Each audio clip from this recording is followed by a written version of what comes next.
So I just stopped at Little Services and put a tie wrap around that clutch switch, because it worked fine for like the first 10 minutes and then got worse and worse and worse. So I'm guessing it just must be loose and it's not working correctly because it's loose. So we'll see how that goes. And check out those motorhome spots there. Get fresh water and empty your grey and empty your toilet as well, all for free on a little E20 services. So this tickled my fancy. Bread last. Yeah, you name in the comment section down below what meals you have bread last. I'm thinking like hot pot Manchester style, so you put your bread last, soak up all the gravy left on your plate. But yeah, just tickle my fancy anyway, so let me know in the comments down below. Bread last, what's yours? That didn't work, so I've just stopped at another services and I've looped the thing over the little shaft that's stuck out on top of it. So should it be the fact that the pedal, when it travels up, isn't moving the switch up enough, I've put the switch slidey bit on the other side, on the top side of that little shaft that's attached to the pedal. So we'll see how that goes now. So the tie wrap trick didn't work. Seemed to make it much worse actually. And there's just no way of reattaching that switch. The cables are all alright.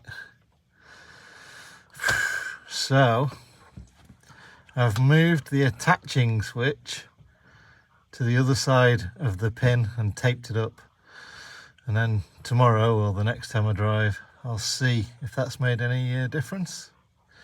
Trial and error, folks, or you know, trial and hopefully fix it. But it obviously works, it's just that it's been disturbed in some way, and because of that it no longer functions as perfectly as it used to, which is yeah, downright annoying. Ooh, sound of the ocean. Yeah, this is quite a nice spot, this one. A few people around, I think they're fishing, but other than that, no one around at all, so should be quite good. Got some funny looks on the way here though, like single track roads and everything, like they don't normally get vans down this way or something like that. But everyone seems to be alright. Certainly the best thing you can ever do to test a park up is take your dog for a walk, see if you get any comments, and fly your drone, see if you get any comments. And the anglers didn't say anything, so I'm going to take that as we're alright, cockle. The weather has got better, less windy, it's not raining, so yeah, quite happy with this one. Get some work done for the next couple of days, and like I say, then head to Copenhagen, get my laundry done, have some breakfast, and maybe buy a new drone. I don't know. I really don't know on that one, because going through Norway and Sweden without a drone, yeah, it's not the best at trying to get the scenic views and everything like that. Oh well, I don't know. With buying 2 gearboxes lately and all the costs of fitting them and everything else, it's quite a cool little boat. All these birds, which I think are like swifts or something, dive bombing me. Like, oi mate, get out, it's our place. But yeah, it's like I said a few other times on our last trip, if this was in the UK, they couldn't leave that there, because the idiots that spoil it for the rest of us would have wrecked it by now. Like the idiots, apparently, that Rydale Council have decided are going to ruin it for the park up at Helmsley. So apparently, because of some idiots, the park up at Helmsley is now going to be scrapped. It's like, what's wrong with the world where the minority seem to rule the freaking planet? This is probably, I would say, hands down, total sign of a community respect. Kids are brought up to respect things. They know that they need to rely on this one day, or that they're just generally respectful. Unlike the UK, where I don't know. I don't think anybody respects much these days. Seems that way anyway. Everyone just wants to take your money off you, rob your stuff, and have a go at you if you're doing something that annoys them. Then you come to Denmark, Norway, Sweden, I'm going to guarantee as well because I've been there, and it's totally different. Totally different. Even to the same respect, it was different in France and Germany. Yeah, just totally different. Different ways of bringing up the kids. The kids turn into decent adults. The decent adults raise their kids correctly, and it carries on. I don't know what happened in the UK. Something went drastically wrong, and I'm not being funny, but I'm not the person to give the answers to how to fix it. I just know that when you come to places like this, they can leave probably couple of million quid's worth of boat with all its gear sat there ready for an emergency, and there's no alarm, there's no barriers or anything like that. I've just walked up here and started filming. There's not even CCTV or anything like that. That's something else. Doesn't seem to be a lot of CCTV around in general. So you would have thought if they're not being monitored that they'd be a bit more naughty. Nope. It's not on, is it? This is just epic. And because of stupid Brexit, we only get 90 days. Hey ho. So I didn't probably articulate very well while I was out there why I'm thinking of getting another drone and why I'm thinking that the drone won't work, or I won't even have it in Norway or Sweden. Yeah, that error message that you saw in the previous clip just comes up all the time now, and you can hear the motor going ee, like it's doing more work than the other three.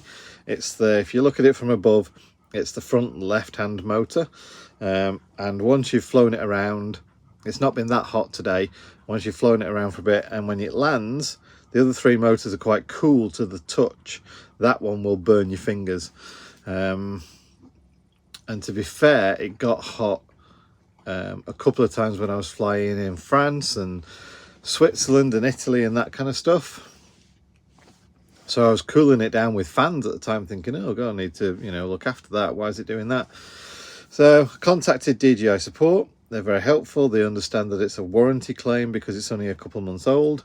However, and this is where it gets interesting, I can't bring it to any of their repair centres, of which most of them are either in Sweden, Norway, or the Netherlands, which is great because I'm passing all of them, but I can't go and drop it off there.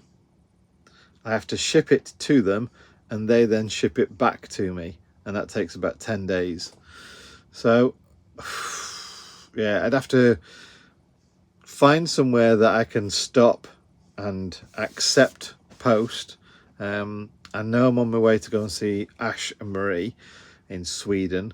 I've also got family in the Netherlands, and pretty much I could probably say I could stick on a campsite somewhere as well. But it's just that whole saga of it all, what's going on and everything like that. And if I'm honest, I wasn't that happy with the upgrade, so I upgraded from the Mavic Air 2 to the Air 2S because the camera was supposed to be so much better, but it still isn't. I've been even using the ND filters that clip on the front and stuff like that, and it still isn't good.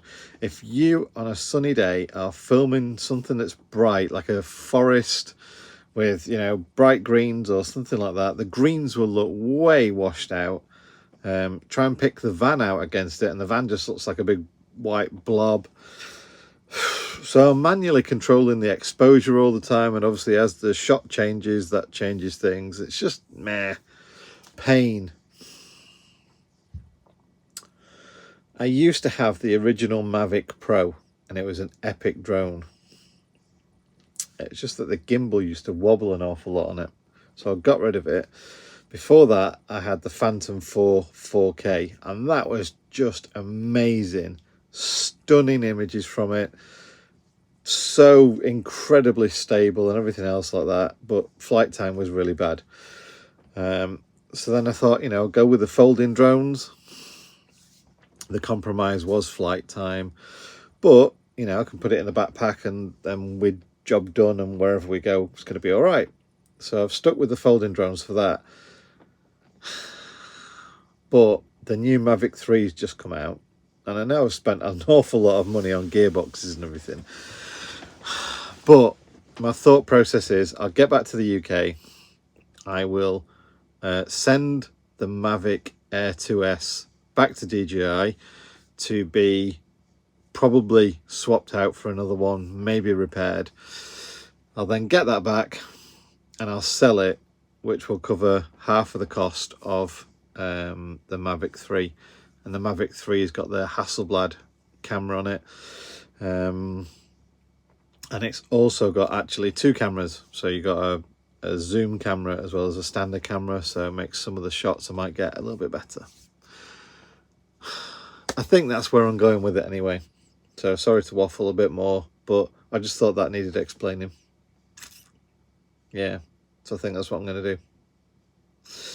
I guess you'll find out in a couple of days. See you later, guys. Take care.